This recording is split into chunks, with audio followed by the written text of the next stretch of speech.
Is Karyn Harvey. I'm a psychologist. I've been working in the field of intellectual disabilities for over 30 years. My Ph.D. is in developmental psychology, and I've actually worked in nonprofit provider agencies in the community for all of that time. Thank you, Karyn. This is Trudy Grable, and I'm with Parents Helping Parents. And Karyn was kind enough to do a quick interview with us so that we could share with you what was going to be covered on our October 16th webinar at 6 p.m. California time.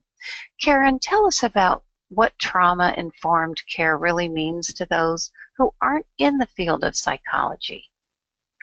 You know, trauma-informed care basically means being aware of what people have been through and how it affects them, and the impact of different experiences, abuse, bullying, emotional difficulties. There's a broad range, and having that awareness and really understanding its impact to the point where you work with sensitivity.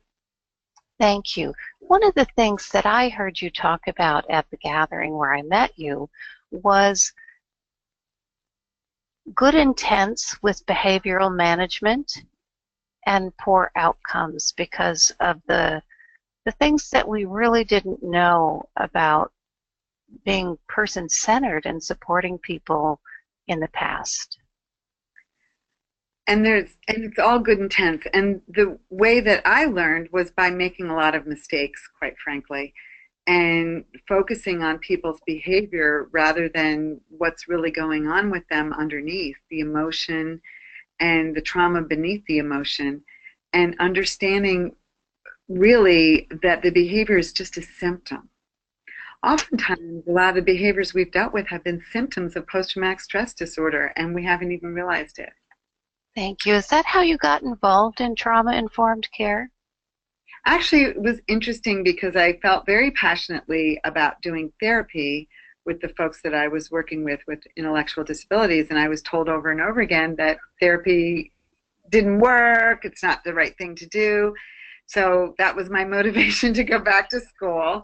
So I went back to school, got my Ph.D., and then started doing a lot of therapy, and all I heard were really horrible stories, lots of sexual abuse, lots of physical abuse. And then I realized I need to learn about trauma because everybody I'm doing therapy with has had some level of trauma. So that's when I really pursued it and started to learn about the mechanisms of trauma. Thank you for doing that on behalf of all of our folks that use services. What do you hope that people who participate in this webinar are going to walk away with? What are their takeaways that you hope they'll bring back to the caregiving that they provide?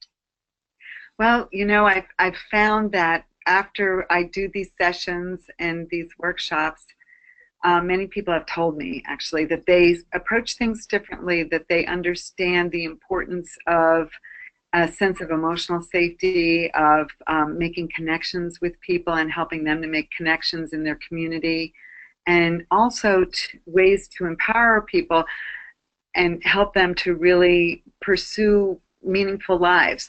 So even though we may talk about those things, when you look at it from the point of view of trauma, it changes the context. And I know many folks have shared with me that they work differently with people after really learning about trauma and seeing things from a trauma-informed view.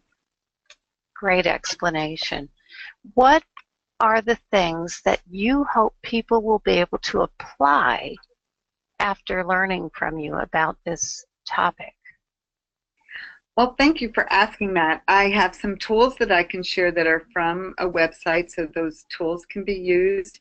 I also hope that people can have that trauma-informed approach.